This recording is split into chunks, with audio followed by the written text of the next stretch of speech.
Hi hello வணக்கம் and welcome back.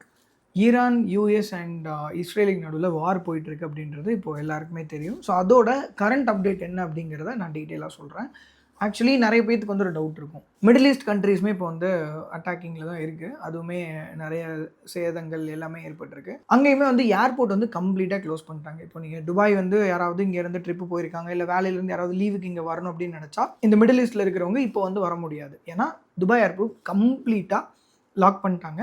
அப்போ அங்கேருந்து இங்கே போனவங்க டிக்கெட் புக் பண்ணவங்க, ஃப்ளைட் டிக்கெட் புக் பண்ணவங்களுக்குலாம் என்ன ஆகும் அப்படின்னு கேட்டால், அவங்களுக்கு அதே ஃப்ளைட் டிக்கெட்டை இந்த வாரெல்லாம் முடிஞ்சு எப்போ பழைய நிலைமைக்கு திரும்புதோ அந்த டைமில் வந்து அதே டிக்கெட்டை அப்படியே எந்த விதமான கஸ்டமர்ஸோட செலவும் இல்லாமல் கவர்மெண்ட்டே வந்து பண்ணிக்கிறோம் அப்படின்னு சொல்லி ஒரு சூப்பரான அனௌன்ஸ்மெண்ட் கொடுத்து இதை கொடுப்பாங்க. அப்போ அவங்க எங்கே தங்குவாங்க அப்படிங்கிற ஒரு டவுட் இருக்கும். அதையும் அந்த கவர்மெண்ட் வந்து பார்த்துருச்சு. என்னென்னா அவங்க ஒரு நல்ல ஹோட்டலில் வந்து அவங்க இப்போ எங்கே ஸ்டே பண்ணியிருக்காங்க, மேபி அதே ஹோட்டலில் இல்லை வேறு ஏதாவது ஒரு ஹோட்டல் கொடுத்து அந்த ஹோட்டலோட ஃபுட்டு, அக்கமடேஷன், ஸ்நாக்ஸ்லேருந்து எல்லா திங்ஸுமே கம்ப்ளீட்டாக அந்த பேசஞ்சர்ஸ் வந்து இப்போ அங்கே லாக் ஆகிருப்பாங்கல்ல, அவங்க எல்லாத்துக்குமே கவர்மெண்ட்டே வந்து அதெல்லாம் நாங்கள் ஏற்றுக்கிறோம். நீங்கள் தங்குறவங்க நீங்கள் தங்கிக்கலாம், டில் த வார் எண்ட்ஸ் நாங்களே வந்து கம்ப்ளீட்டாக அதை டேக் கேர் பண்ணிக்கிறோம் அப்படின்ற மாதிரி ஒரு சூப்பரான அனௌன்ஸ்மெண்ட் கொடுத்துருக்காங்க. பட் சூப்பரான அனௌன்ஸ்மெண்ட் கொடுத்தாலும் அங்கே இருக்கிறது ஒரு டேஞ்சரான விஷயம் தான். ஒரு மைண்ட்லேயே தான் இருக்காங்க. பட் அங்கே எல்லாருமே கொஞ்சம் இந்த மாதிரியான சலுகைகள் எல்லாமே அவங்களுக்கு வந்து கிடச்சிருக்கு. அதை தாண்டி ஈரானில் வந்து நம்ம இந்தியன் ஸ்டூடெண்ட்ஸ் வந்து நிறைய பேர் படிக்கிறாங்க. இந்தியன்ஸ் வந்து அங்கே நிறைய பேர் இருக்காங்க. எஸ்பெஷலி ஸ்டூடெண்ட்ஸ், அதுவும் எம்பிபிஎஸ் படிக்கிறவங்க அந்த கண்ட்ரியில் நிறைய பேர் இருக்காங்க. கிட்டத்தட்ட ஒரு 1200 ஸ்டூடெண்ட்ஸுக்கு மேலே அங்கே இருப்பதாகவும், அவங்க எல்லாரையுமே இப்போ வந்து இந்தியன் எம்பசி அங்கே இருக்குல்ல, அந்த இந்தியன் எம்பசியிலேருந்து அவங்க எல்லாருமே வேறு ஒரு சேஃபான ஒரு இடத்துக்கு வந்து நாங்கள் மூவ் பண்ணியிருக்கோம் அப்படின்ற மாதிரி ஒரு தகவல் வந்து கொடுத்துருக்காங்க. அதை தாண்டி அவங்கள அங்கேருந்து எவாக்குவேட் பண்ணி இங்கே கூட்டிகிட்டு வரதுக்கு இந்த ஃப்ளைட் அரேஞ்ச்மெண்ட்ஸ் இல்லை அங்கேருந்து எப்படி இங்கே கூட்டிகிட்டு வரலாம், பழைய சூழ்நிலைக்கு திரும்புமாங்கிறத கண்டினியூஸ் மானிட்டரிங்லேயே தான் இந்தியா வந்து இருக்காங்க, அஃபீஷியல்ஸ் எல்லாருமே அப்படின்ற மாதிரி ஒரு ரிப்போர்ட் ஒன்று கொடுத்துருக்காங்க.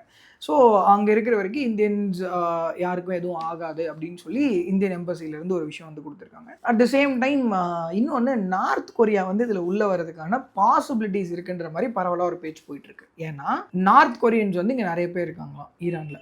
அவங்க யாருக்காவது ஒருத்தருக்கு ஒரு சின்ன சேதம் ஏற்பட்டால் கூட நெகோசியேஷனே கிடையாது, நானும் வாரில் வந்து ஜாயின் பண்ணுற மாதிரி இருக்கும்னு சொல்லி நார்த் கொரியாவோட லீடர் வந்து ஒரு அப்டேட் கொடுத்துருக்கிறதாக சமூக வலைதளங்களில் நிறைய ஒரு பேச்சு வந்திருந்தது. அஃபீஷியலாக என்னங்கிறது தெரியாது, பட் அந்த மாதிரியும் வந்திருக்கு.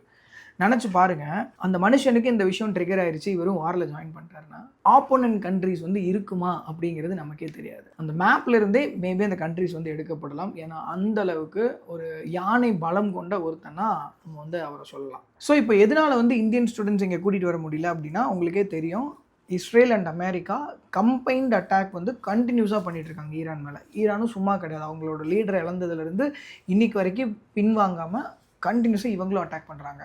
நாங்கள் 2 பேர் அப்படின்னு சொல்லி அவங்க, நீங்கள் எத்தனை பேர் வந்தாலும் பரவாயில்ல, நான் தனியாளாக இருந்து அடிக்கிறேன்னு சொல்லி இந்த சைடில் ஈரான் வந்து நிறைய இழப்பீடுகள், நிறைய இழப்பு, வீடு, அவங்களோட அக்கமடேஷன் எதுவுமே இருக்காது. அப்படியே ஈரான் வாரில் ஜெயிச்சா கூட அந்த கண்ட்ரின்னு பேருக்கு வேணால் ஒரு பரப்பளவில் இருக்குமே தவிர எதுவுமே கிடையாது. அவ்வளோ குழந்தைங்க இறந்துருக்காங்க. இப்போ அந்த ஸ்க்ரீனில் தெரியுதுல்ல, இந்த மேலேருந்து உங்களுக்கு டாப் ஆங்கிளில் பார்க்கும்போது ஏதோ ஒரு தேன் கூடு மாதிரி இருக்குல்ல, இது வந்து அங்கே இறந்த அந்த 165 குழந்தைங்களுக்காக தோண்டி வைக்கப்பட்ட குழிகள். அவங்களோட சடலங்களை உள்ளே புதைக்கிறதுக்காக அவங்க வந்து பரி பண்ணுறதுக்காக தோண்டி வச்ச குழி. 165 குழந்தைங்க. ஏன்னா இவங்க இஸ்ரேல் அண்ட் யூஎஸ் போட்ட ஒரு மிசைல் வந்து டைரெக்டாக ஒரு ஸ்கூல் மேலே வந்து விழுந்திருக்கு. அதில் என்டையர் ஸ்கூலில் இருந்த அந்த 165 ஸ்டூடெண்ட்ஸுமே குழந்தைங்க எல்லாருமே வந்து இறந்துருக்காங்க. ஸோ அதை தாண்டி அந்த ஈரான் லீடரோட பேத்தி, 14 மாதம் இருக்கக்கூடிய பேத்தியும் அந்த இடத்துல வந்து உயிர் விட்டுருக்காங்க. அவரும் இறந்திருக்காரு. புதுசாக நியமிக்கப்பட்ட லீடர் அவரும் இறந்திருக்காரு. நிறைய ஹையர் அஃபீஷியல்ஸ், கீ ஆஃபீஸர்ஸ் இருப்பாங்கல்ல, அவங்க நிறைய பேர் இறந்திருக்காங்க. அதை தாண்டி பொதுமக்கள் நிறைய பேர், சிவிலியன்ஸ் வந்து அந்த இடத்துல இறந்திருக்காங்க. அப்படி ஆப்போசிட் பார்த்தோன்னா அவங்க சைட்லேயே நம்ம குறை சொல்ல முடியாது. ஏன்னா மிடில் ஈஸ்ட்லேயும் சரி,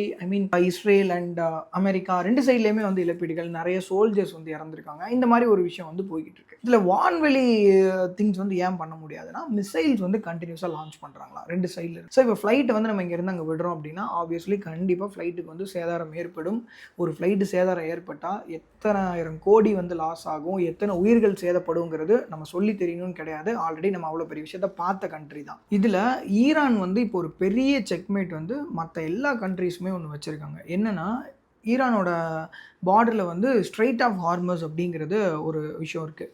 அதாவது கெனல் மாதிரி அந்த சைடில் இருந்து இப்போது ஒரு ஓஷனுக்கு வரணும் அப்படின்னா ஆயிலெல்லாம் ஏற்றுமதி பண்ணி வெளியில் வரதுக்கு இந்த ஸ்ட்ரெயிட் ஆஃப் ஹார்மஸ் அப்படிங்கிற கேட்டை தாண்டினா தான் எந்த கப்பலாக இருந்தாலும் இந்த சைடில் வந்து வர முடியும். இந்த ஸ்ட்ரெய்ட் ஆஃப் ஹார்மஸ் அப்படிங்கிற ஏரியா வந்து பார்த்தீங்கன்னா, ஒரு சின்ன கணவாய் மாரி தான் இருக்கும். அதாவது நீங்க இப்போ வேர்ல்டு ஓஷன்ஸ்குள்ள பெரிய ஓஷன்ஸ்குள்ள வரணும் அப்படின்னா, அந்த கல்ஃப் கண்ட்ரீஸ்லேருந்து ஆயில்லாம் ஏற்றுமதி பண்ற ஷிப்ஸ் இருக்குல்ல, அதெல்லாம் அங்க லோட் பண்ணிட்டு, இதுதான் ஃபர்ஸ்ட் டைம் இதுதான் வந்து ஃபர்ஸ்ட் இதா பாஸ் பண்ணி வெளில வர முடியும்.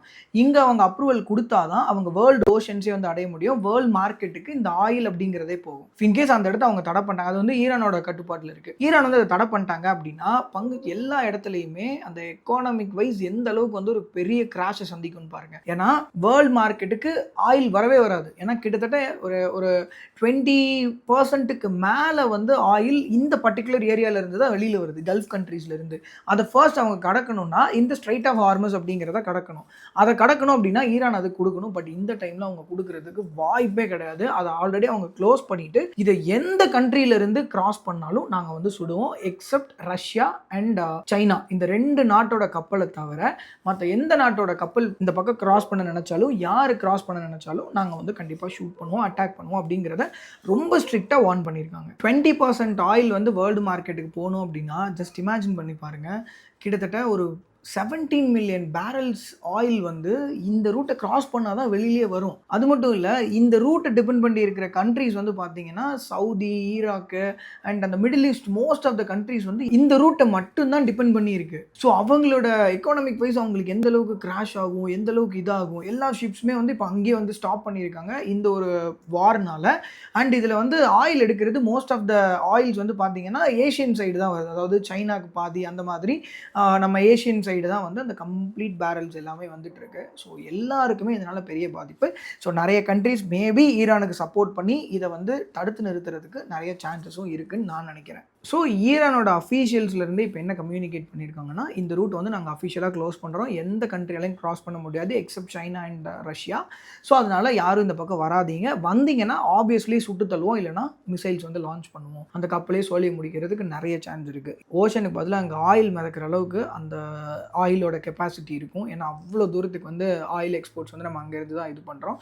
அண்ட் இந்த ஒரு விஷயம் நடந்தது அப்படின்னா ஜஸ்ட் இமேஜின் பண்ணி பாருங்கள், மற்ற கண்ட்ரீஸில் கேஸ்லேருந்து பெட்ரோல்லேருந்து எல்லாத்தோட விலையுமே அதோட உச்சத்துக்கு போயிடும். ஏன்னா அந்த அளவுக்கு பயங்கரமான கிராஷ் நடக்கும். ஏன்னா ஒரு டைரெக்டாக வந்து ஒரு கண்ட்ரி வந்து இந்த மாதிரி அடிக்க முடியலன்னா கண்டிப்பாக எக்கனாமிக் வைஸ் வந்து கிராஷ் பண்ணுறதுங்கிறது இந்த வாரில் one of the main factor இது. ஸோ இதை வந்து இப்போ ஈரான் வந்து கையில் எடுத்து பண்ணுறாங்களோ அப்படிங்கிறது நிறைய பேரோட ஒரு அசம்ஷன். ஸோ இதுதான் இப்போதைக்கு வாரை பற்றின ஒரு கரண்ட் அப்டேட். ஸோ இன்னும் அடுத்தடுத்து என்னென்ன அப்டேட்ஸ் இருக்குது, ஸோ என்ன நடக்குது அப்படிங்கிறத நம்ம ரெகுலராக அப்டேட் பண்ணிட்டே இருப்போம்.